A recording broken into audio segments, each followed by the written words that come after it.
Hey, welcome to Roaming Minds. I'm Carlos.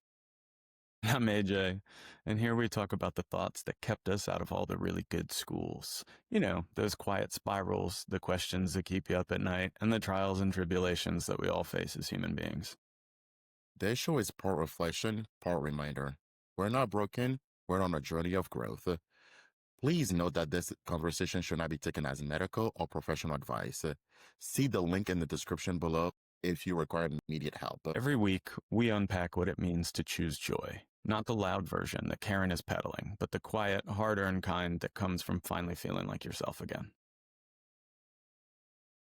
Let's keep this conversation going. Join us on Discord or connect to a peer through Kindred. Let's get into it.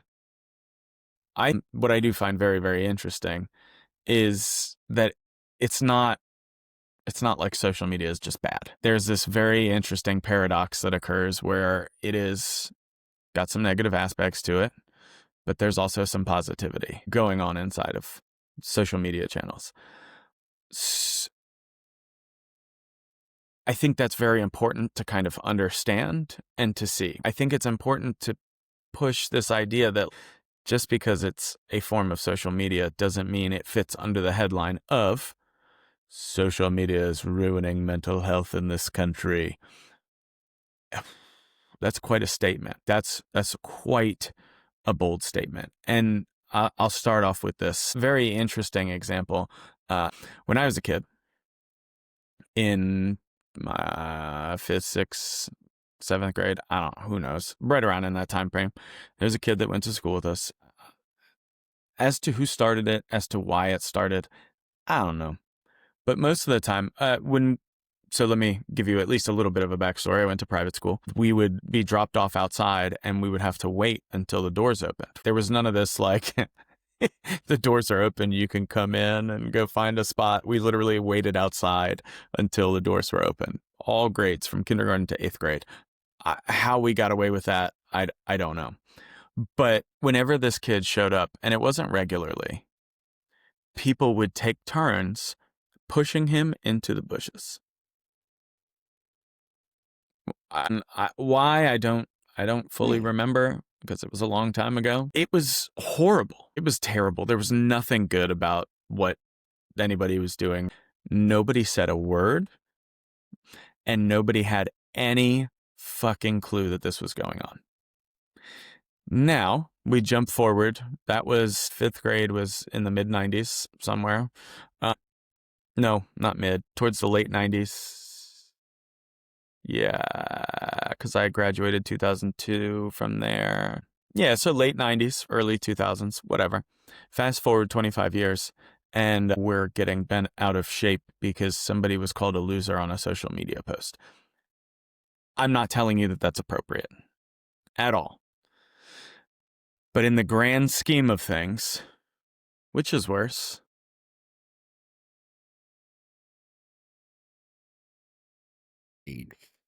Physical assault or battery is worse.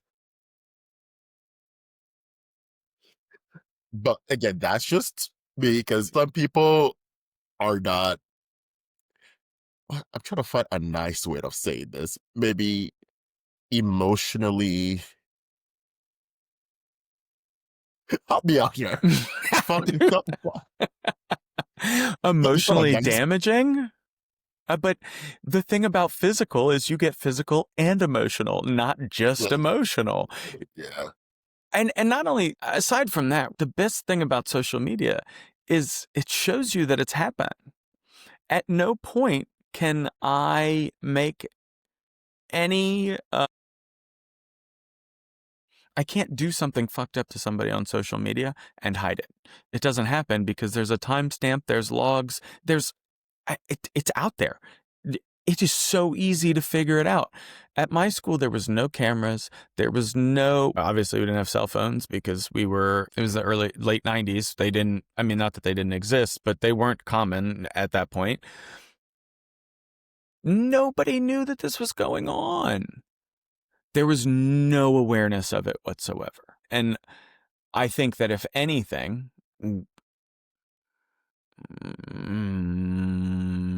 again, not advocating for social media bullying or that social media is a great thing. Yeah, However, get him in the comment. yeah, right. What it did do is highlight a lot of these issues that currently still happen today. I don't know that that's a bad thing. Yes, bullying is terrible. I'm not advocating for that in any Okay. way, shape, or form. I know how it sounds. Trust me, I knew exactly how it sounded. But if a platform is highlighting what has been happening for the past, I've Yeah. got fucking thousands of years throughout human history, is that is that a bad thing? Yeah. Maybe I'm No. crazy. I mean, window. And so it's it is very interesting, and we'll get a little bit deeper into all of it as we go.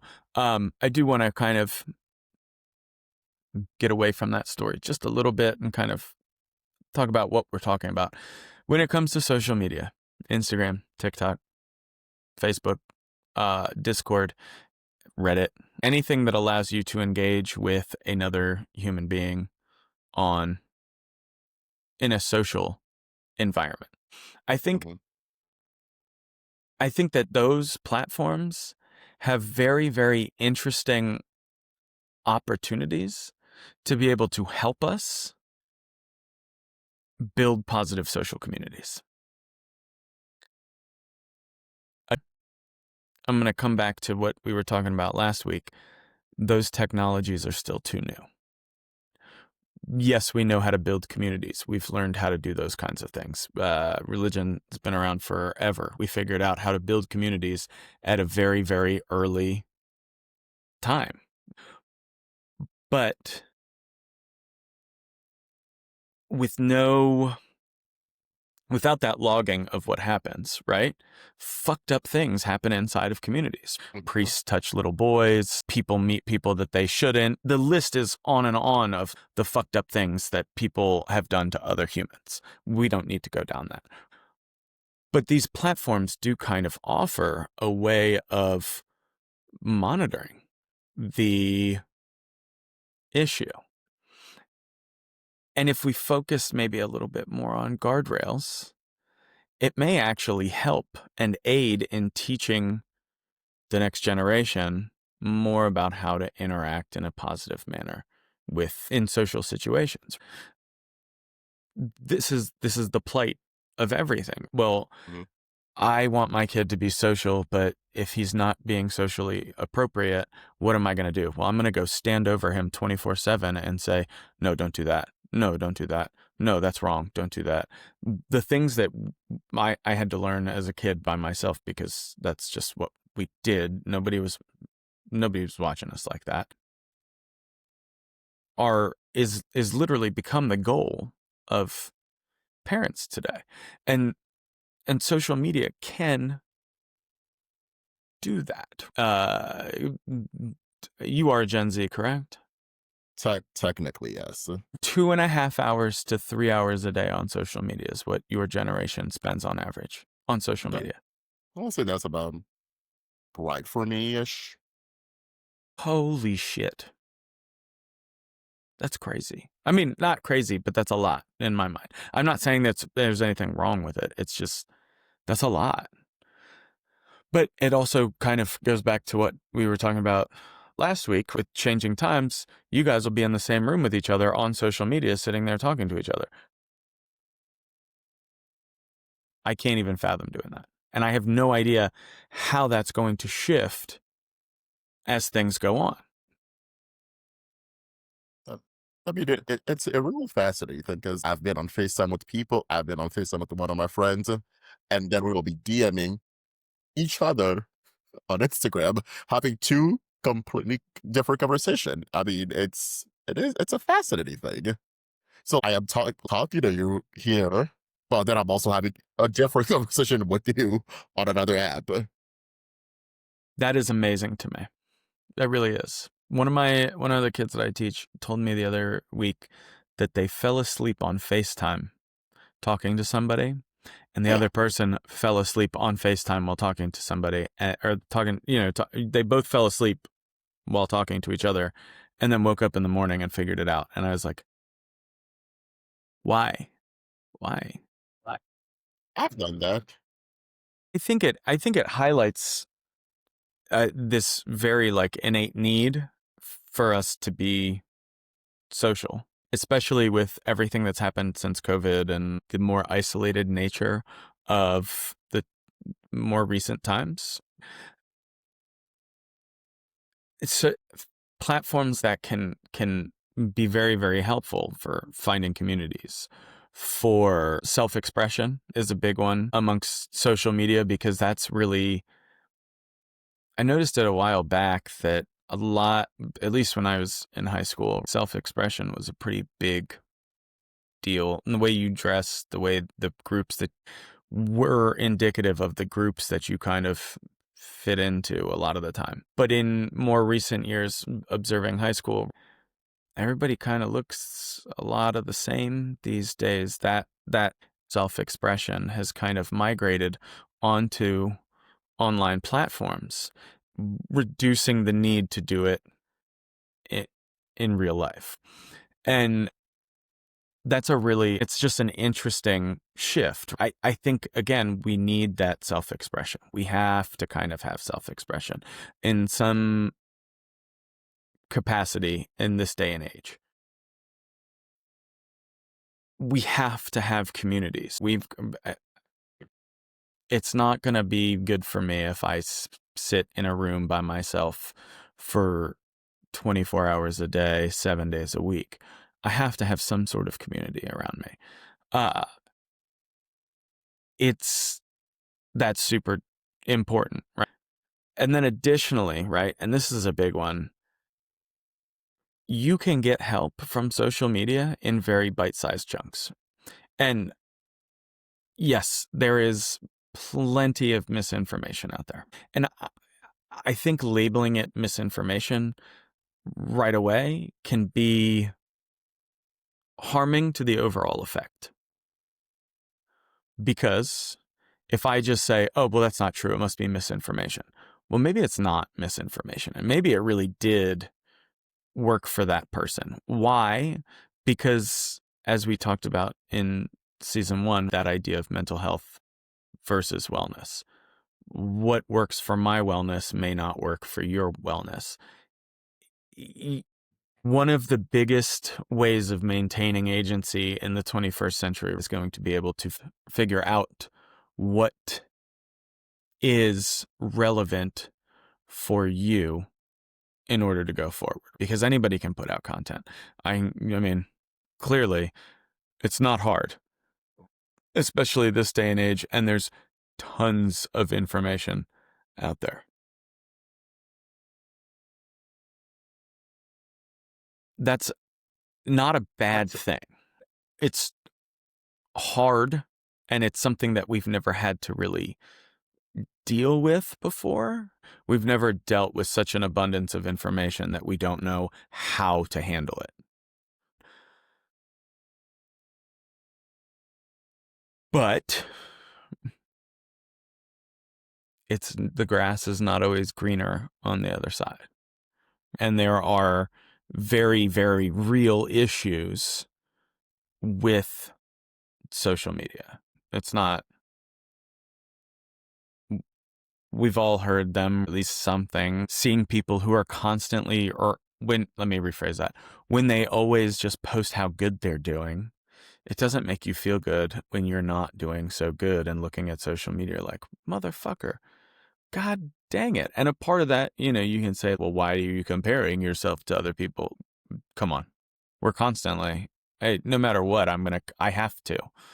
In order to, just to understand me, I have to compare other things. If I only do what I want and I don't know that there's any other way out there, well, how do I do anything different? Do you see what I'm saying? And Yeah. maybe that's a really, really bad way of explaining that, but No, it makes sense. there's a healthy This is, means of comparison and not. well, obviously, but I think it's just comparison is just a human intrinsic human nature. If you like look at kids, they can like they're not necessarily like the grander things, but like they'll be like, oh, my friend has blonde hair, my friend has brown hair, my friend has curly hair. Like it is just something that is intrinsically within human psychology and human behavior that you just compare yourself. Other what you do with that comparison, that is up to you. But like basic comparison of like we look different or you're doing this behavior. Do I like that behavior? Is that behavior odd to me? Do I want to replicate that behavior? It's just something innately within us. I agree, and so I think it's you have to keep that in mind, and when you are looking at a lot of these things, it's not like nobody's really posting struggles, and when you do, nobody really cares anyway. Not I shouldn't say that nobody really cares, but if I'm struggling, the last thing I want to, it's such an, again, more paradoxes the more we go down this road. If somebody posts their personal struggles or whatever ever's going on, I'm like, I don't care, I'm struggling too, who the fuck, get away from me. Do you know what I mean? But if I'm struggling and you're posting something positive, I'm like, god dang it, well, get away from me, you suck, why is you positive and I'm not? These are very, very real paradoxes that exist. I mean, that's how I am a lot of the time. I'm like, I don't care that you're falling apart. Your job is to post shit on Instagram. Who the fuck cares? Do you like move on with your life? How bad is it? I'm not taking shots at any. Do you know what I mean? I'm just telling you that it's a very interesting paradox of thought process. Why we get so upset over the good, and we'll get upset over the bad. This is something that we haven't figured out. We don't have answers to that. Again, just coming back to newer technologies. We don't know how to handle these things. These are not things that we actively planned for when social media first became a thing. And God, I remember those days. Those were weird.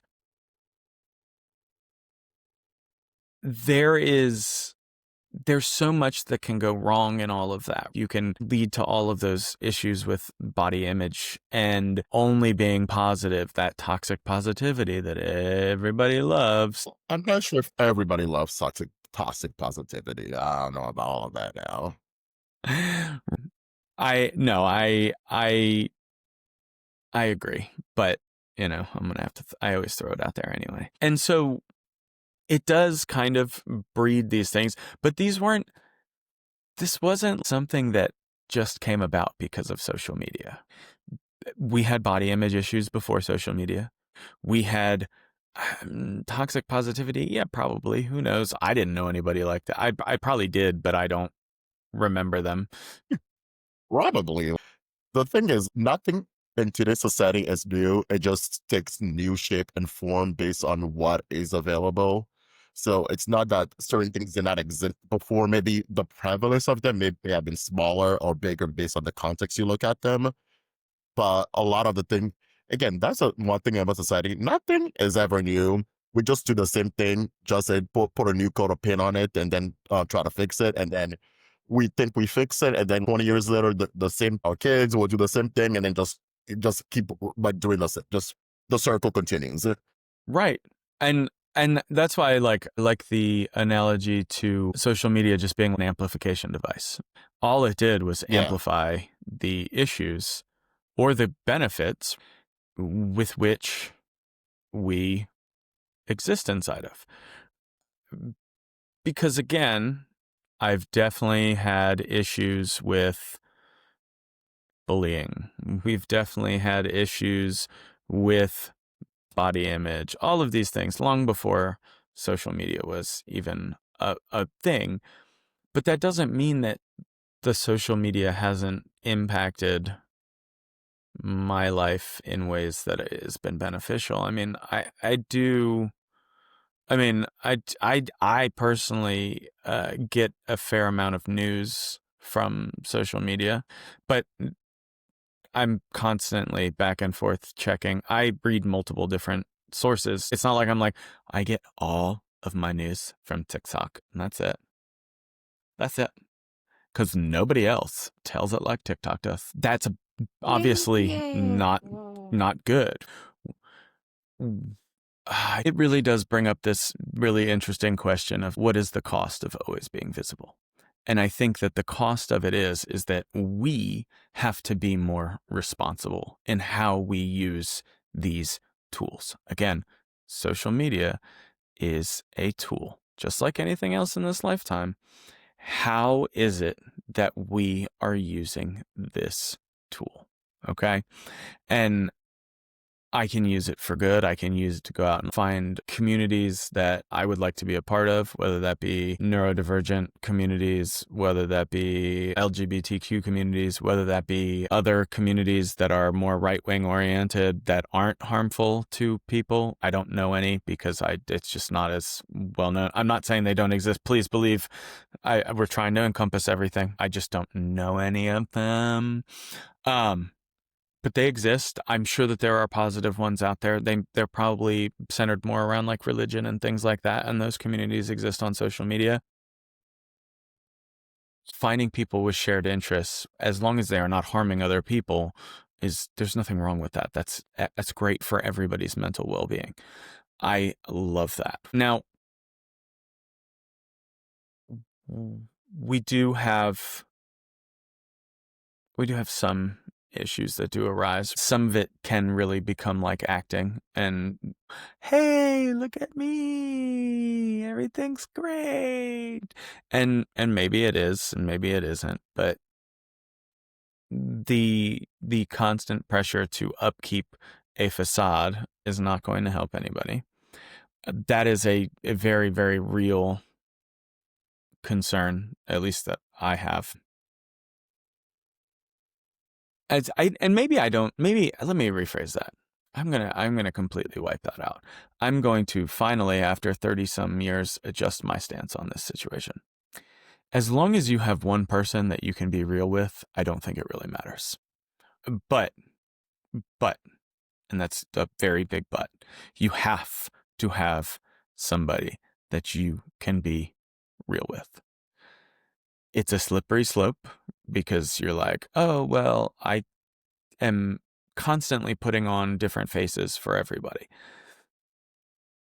To some extent, we do that anyway. Obviously, I'm not going to walk up to somebody at work and be like, hey, man, did you know that I scratched my ass 3 different times this morning? Once was sideways, the other was up to back. You're just not going to think that that's outrageous. I understand that's a ridiculous example, but we do this to some extent no matter what. But I do think that it is important to have somebody that you can be real with, that you can share real thoughts with. And I think that would kind of mitigate that issue of only showing one side to one person. Because especially if you're living a lot on digital, in a digital space, it can get lonely at times. And so having at least one person where you can talk about those very real issues is super helpful. And where therapy can play a role. This is where support apps can play a role, things like that. Some of the other very real concerns is some of the content that we do see on social media. Perfect case in point. The other week with the Charlie Kirk shooting. I can't tell you how many kids were like, that was the nastiest video I had ever seen. And I'm like, yeah, that is why they stopped depicting wartime scenarios during the Vietnam War. That was a big deal having that war televised, because if it wasn't, it would have kept going on. And so there's, again, this very double-edged sword there. On the one hand, kids are like, ew, this is nasty. I don't know that I could handle it. And on the other, they're exposed to content that they probably should not be seeing. And so that's a really big deal, because those algorithms are made to pump that out there. I don't it's very hard to say, like, okay, well, how many shares something gets, how many likes, and how many people have viewed it. Should you not be promoting content like that? And then where does the guardrail come into play to be like, well, this is not okay? I mean, okay, so we can hire a whole rack of human observers to go and um go over all the content, right? And they're going to miss things. It's going to happen. But then on top of that, they're still being exposed to fucked up content, right? So that's a problem. We could potentially use AI to filter out content that could be harmful, but the AI is going to make mistakes. It's going to do what it has. And then we also get into this wonderful ethical question of, well, should we be engineering society's cognitive beliefs? That's a tough one. I don't have the answer. Based on instinct, my answer is no, but I'm willing to learn and have my mind change. But based when it's that thing of you asked when you posed the question, intrinsically my gut was like, no. Mhm. But don't we do that anyway?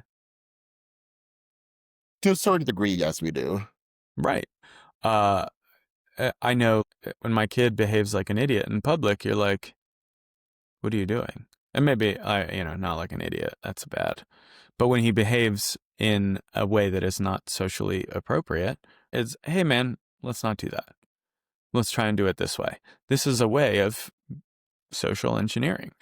And so I think that if it is done, it needs to be done in a more democratic fashion, because what you believe is good for society may not be what I believe is good for society. And so we do really have to find a means of coming together to be able to accurately play a role in developing that. And we're making strides towards it. Technology is definitely offering us ways of participatory design and co-design opportunities, but it's also still a more recent concept that not everybody is jumping on board with, because it takes more time. If I'm co-designing with a bunch of people, uh, any sort of red tape just creates more. There's a book that I read, they called it sludge. Anything that stops you from just being able to just go out and do what it is you need to do. If you're constantly having to get feedback on every little decision from the bulk majority of people, when we're talking about how to socially engineer these things, how do you do that? The system that they created was democracy to try and solve these things, and democracy wasn't perfect. This has been the plight of the past few hundred years since information became readily available. How is it that one goes about and makes decisions in how to lead? Do you go to something like China, or that is just constantly watching you and that rewards you for positive social interactions, or uh, punishes you for um, non-positive social interactions? I don't know that that's the answer. Or do you have this idea of democracy where that is kind of like a democracy, but not really? You, there's no clear answer for that. But these are the things that we really have to be kind of thinking about and focused on, because we do need to come to some kind of consensus on that in order for these tools to become beneficial for society at large. The other big problem is what social media does to our dopamine system. I mean, it is perfectly engineered for intermittent rewards, and that is not great. Those intermittent rewards just it's just like a goddamn casino. But then again, I will people use social media without the intermittent rewards? I don't know. I have Probably no not. idea. But I think the answer is no, because we've all been there where like maybe you download an app and you're on access with it for like for 3 days and then it just stays on your phone for like 2 years and people are, oh, you have this app and you'll be like, oh, I've not gone onto it for like a year or 2 years now. You'll be like, oh, because you were obsessed with it for those 2 days. You got the dopamine reward, and once that wore off, you never went back to it. But the thing about social media is because there's different things to see with the game or something like that. After a while, it gets mundane. There's you everything you can with it, and there's not really a creative way to beat the system or something new to see. So you then stop doing it because you're no longer getting that dopamine rush, and that sense of adventure is no longer being created in your brain. On social media, you see different things every single day because today somebody's posting this picture, tomorrow they're going to be posting a different picture. So now you'd be like, oh, okay, what's this person up to? What's going on here? What's this?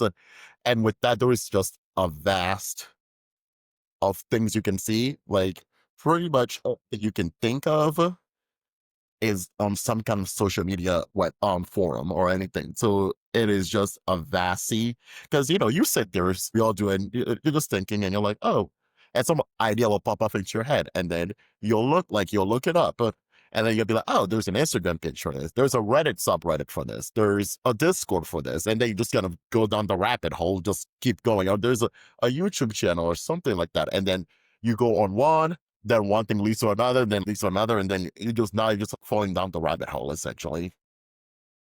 Yeah. I'm aware that stuff happens. I very rarely do it. Because usually when I'm going to look for things, I have a very specific purpose. But I do know that is a major ordeal. I couldn't help thinking about like why you were saying, or why you were talking, like what all of this would look like in a three-dimensional space, and how when computing becomes more three-dimensional, what these apps are going to really kind of look like. And I think that might be a way of thinking about design in terms of how we're going to use it in 20, 30, 40, 50 years that could inform some of those bigger issues. I think that it's very hard. I don't think we fully understand human connection perfectly. And so as more and more research comes out and we start to understand human connection more and more, I think that we'll find at least some of these answers. And Yeah. because really that's what we're looking for, is we're looking for connection, but we're replacing connection with cheap dopamine hits. So it's interesting. There's still a lot of questions, and I know that we've really kind of been left with more questions than answers. So we'll try and give some answers at least at this point. But I think it is the subject matter that you will just be left with more questions than answers because, as we said, it's the new it's a new yes, like social media is probably about, I want to say 15 or 20 mainstream social media users, maybe 15 or 20-ish. Maybe 20 is a Facebook little. hit in 2007, it was 2007. It was that was when it expanded access beyond so 18 years colleges ago. and universities. So yeah, about like 15 or 20 years. Mhm. That's what you really see. So, and with anything new like that, you are just going to be left with more. There's not, and I think just based on the topic, as you said, what looks good for me doesn't necessarily looks good for you. And whenever you look and you try to debate or have questions about things like that, you are left with more questions than necessarily answers. Yeah. No, I agree. I guess when I was thinking about that more in terms of like what is something that you can do to kind of take that agency and take responsibility for your engaging with social media in a positive way that doesn't lead you down the rabbit hole for hours and hours on end. Make sure that you're paying attention to your feed and what you're putting in there. If you're constantly curating your feed with distractions, That's a big problem. I I, mean, it's not necessarily you doing it, it's the algorithm. That's the other problem.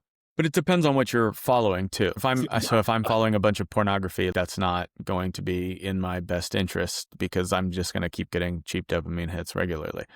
no, and That's what that's I meant like, by uh, distractions. Sorry, I should absolutely. have. No, no, no, I see, and I 100% agree with you. But no, it is like, yes, you should be, the whole agency, you yourself should be aware of what, and you should also be aware that, look, if I follow 3,000 OnlyFans people, I am only going to get things curated about OnlyFans people to me. Right. Mm-hmm. And that's right. I mean, yeah. Really being mindful of what you're filling your social media feed with, because it's not always going to be uh la, la, la, la, la, la, la, la, la, la, la, la, la, la, people that you know. There we go. I was like, wait, what was I trying to say? Ha ha ha ha, I got it. Um I feel like it goes without saying, but let's start your day with social media. Again, get your mind right first.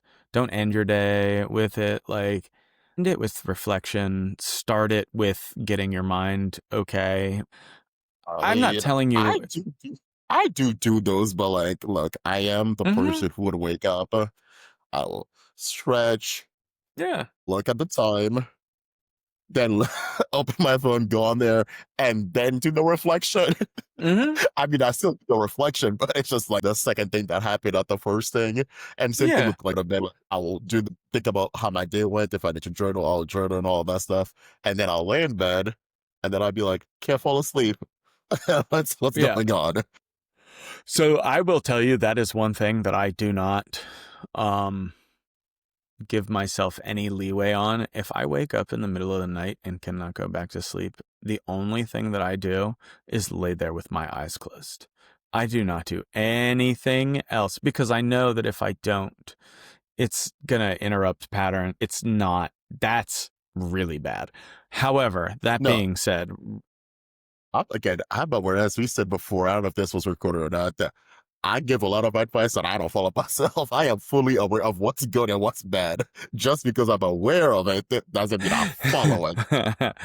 no, I understand. And I don't, if like, don't kick yourself if you're like, oh, well, I woke up 5 days this week and didn't check social media and I did a good thing. But then on the sixth day, I woke up and I checked it and I didn't like it. Even if you did, enjoy, like, give yourself a fucking break, man. We're all trying. We're all doing the best we can. It's not worth it to beat yourself up over making one mistake. Maybe it's not making a mistake. Maybe it was just doing something for yourself.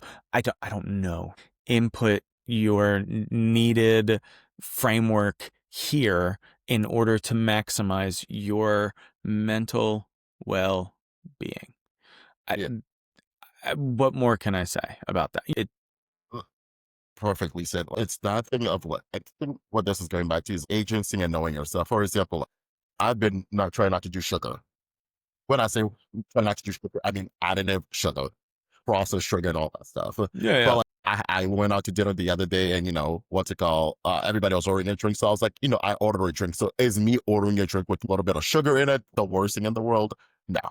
You see, it's just things like that. Like I had the drink, and I was like, I was aware that I had the drink. I made the decision to have a drink, but I wasn't like, oh Lord, I I mean I drink the soul sugar thing. My whole like thing is now like kicked off. No, I was like, it was like literally like once in 2 months that I had like additive sugar, and I was like, okay, boom, like I'm aware of it. I'm gonna, not go. It's not. I'm not going spiral. It's not kicking me off my diet. It's that thing of like I had it. I'm good. I will. Let's go now. Just have to be aware of it, not to do it again. And then if like 2 3 months down the line I want to do have another drink, that's perfectly fine. Yeah, man. I mean, the fuck it days are real, dude. And sometimes you're going to need it, and sometimes that's okay. As long as, again, kind of goes back to what I said earlier, as long as you have somebody to kind of be honest with and be Yeah. real, like you're going to be just fine. It's not that big of a deal. It's not. nobody lost. Well, I shouldn't say that. You don't lose your entire sense of being because you made a mistake and lost one time. Do you know Correct. what I mean? And So. correct. I want to add to the point, as long as you're real to, I said there's two people you should be real with. The first person is yourself. You need to be real with yourself. Mhm. And then that way you can be real with somebody else. Because if you are believing your own, for lack of a better word, delusions or lies, then you can't really be real with other people. Because you need to be goddamn honest with yourself in order to then be real with somebody. That's why, again, this is a little bit with therapy. A therapist will say the first person you need to be held accountable is yourself. You need to hold yourself accountable.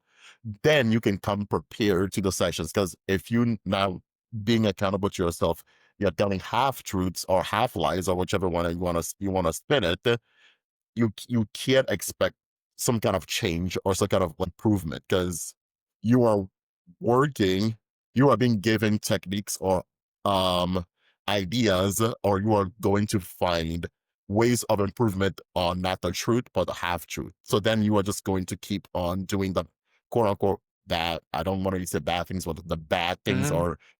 are indulgent behaviors that you want to improve on. Right. And that's why we talk a lot about agency and taking that responsibility, because agency is ultimately what's going to be able to get you there. If I'm taking responsibility for the thoughts and the feelings and the emotions that I have, then I'm going to be able to look at them honestly. I'm going to be able to make those decisions that I need to that are in my best interest. It's part of the reason why we put reflection prompts in every single description that we have, because every bit of reflection that you do helps to increase that agency. I can't make changes on something that I am not consciously aware of. It doesn't work that way. So by taking that responsibility, by ensuring that I know that I am in control of what is going to happen. I understand that's a loaded statement. We don't need to go down that today. But I am in control of thoughts, feelings, emotions. I can go ahead and take responsibility for them. I can go ahead and use these digital tools, because again, they are digital tools, for a purpose that benefits me. It is okay if social media helps you. It is also okay if it doesn't. It makes no difference. You just have to be very honest about where it is you are at and which one it is actually doing, and then make decisions from that point. But that first step is, hey man, I got this. This is something that I can go ahead and take care of. Just to wrap up our conversation today, the main thing that we talked about is social media, the good, the bad, the in between, the ugly, the everything.